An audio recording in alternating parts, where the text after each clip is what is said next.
네, 북한이 미국의 전략 폭격기 전개에 반발하며 전면전을 운운하고 나섰습니다. 점점점 더 고조되고 있는 북미 대치 상황. 세기의 전쟁으로 비화될지 한반도의 긴장감도 같이 커지고 있는데요. 북한의 위협 발언 먼저 들어보겠습니다. 태평양 건너의 미 본토 전역을 타격권에 둔 우리 군대는 거릴개들의 불장난질 같은 괴뢰들의 포사격 훈련 따위에 눈썹 하나 까딱하지 않습니다. 괴뢰군부 호전광들은 하루 강아지 보험 무서운 줄 모르고 날뛰다가는 백령도나 연평도는 물론 서울까지도 불바다로 될 수 있다는 것을 명심하고 함부로 날뛰지 말아야 합니다. 네, 북한 전문가시죠. 김기호 경기대 정치전문대학원 교수 나오셨습니다. 어서 오십시오. 네, 안녕하십니까. 네, 강병규 기자, 이거부터 짚고 넘어가죠. 북한의 이번 성명, 기존과는 좀 다르게 강도 수위가 좀 높다, 이렇게 해석이 나오고 있어요. 어떤 부분입니까? 예, 그렇습니다. 일단 전 관영 매체를 총동원해서 그리고 군사 관련 기관까지 성명을 좀 발표하고 있는 상황입니다. 자, 우선 북한 전략군은 이제 미국의 괌 주변을 포위 사격하겠다. 특히 IRBM, 화성 12호로 포위 사격하겠다라고 밝혔는데 이제 IRBM 정도는 자신 있다라는 뜻으로 좀 풀이가 되고 있습니다. 또 이제 미국이 먼저 선제 공격을 하면 이제 서울을 불바다로 만들어 버리겠다라는 그런 관영 매체의 그런 보도도 있었고요. 한마디로 이제 모든 수단을 동원해서 그리고 특정 지역을 위협을 하는 그런 메시지를 보내면서 경고의 메시지를 보내고 있어서 상당히 이례적으로 평가받고 있습니다. 자, 상당히 이례적이다. 북한이 이렇게 최고 수위의 정부 성명까지 낸 적이 좀 이례적인 것 같은데 어떤 의미가 있다고 보십니까? 조금은 이례적이기도 하지만 좀 달리 생각합니다. 북한이 이렇게 전쟁 위협까지는 말폭탄을 한 게 어제 오늘의 일이 아니고 그렇긴 합니다. 또 이거는 행동이 또 같이 따르느냐를 봐야 돼요. 2014년 3월에 보면은 김영철이가 나와가지고 정전호중 백지화하면서 김정은이가 1호 전투근무태세라는 걸 발령했었거든요. 그렇죠. 그리고 모든 미사일 부대, 전략군의 전 명칭이 미사일 로켓군 사령부였거든요. 미사일 부대 사격태세를 지시해서 그때도 괌이나 하와이를 사격하라 그랬었거든요. 미사일이 그때까지 안 됐지만 그래서 북한이 발표할 때는 그 발표하는 기관의 수위 위상과 누가 발표했는지를 봐야 돼요. 근데 지금은 정부도 했지만은 그 총참모부에서 했잖아요. 그리고 전략군에서. 근데 북한군이 전시에 전쟁을 지휘하는 사령부는 최고사령부예요. 그렇죠. 그때는 김정은의 명칭이 최고사령관이 되거든요. 총참모부는 그 밑에 참모장으로 가고요. 그래서 그때보다는 조금은 덜하다.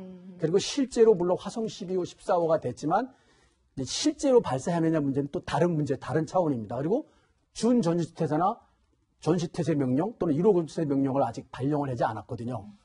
그런데 이런 부분에 대해서 미국이 더 위협을 느끼는 것 같아요, 분위기가. 그러니까 휴가 중인 이제 트럼프 대통령도 이 북측에서 먼저 서울을 불바다로 만들겠다 이런 논평을 낸 걸 듣고 이제 사실 미국 대통령들의 예전 화법과는 좀 달리 그 트럼프 대통령은 더 격한 표현으로 반응을 했습니다. 그 목소리 한번 들어보시죠. North Korea best not make any more threats to the United States. They will be met with fire and fury like the world has never seen. 김 교수님. 네. 미국이 지금 설명하신 것과 달리 북한의 그런 여러 가지 재반 조치가 이루어지지 않은 상황이 있다라고 했지만 미국 트럼프 대통령이 저렇게 화염, 분노를 언급할 정도는 왜 저런 반응을 내놓는 걸까요? 미국이 지금 판단하는 기류에는 이런 게 흐르고 있는 것 같아요. 북한의 핵미사일 발전 속도가 판단한 것보다 너무 빠르기 때문에 그리고 이제 아무리 강력한 제재를 나눠도 중국이 또 거기에 미온적일 수도 있기 때문에 그렇게 되면 마지막 군사적 옵션까지도 고려해야 되는 게 아니냐. 그런 걸 염두에 두고 위협을 좀 실제로 과장되거나 아니면 정확하게 판단해서 발표하는 것 같아요. 네. 실제로 이번에 불바다라는 발언이 문재인 정부 들어서 처음 불바다라는 표현을 썼다라고 했지만 북한이 이 불바다라는 표현을 처음 쓴 건 아니었거든요. 과거에는 실제로 우리 쪽 당국자 앞에서 면전에서 이런 말을 하기도 했었는데요. 그 목소리도 한번 들어보시죠. 여기서 서울이 멀지 않습니다. 전쟁이 일어나면은 불바다가 되고 말아요.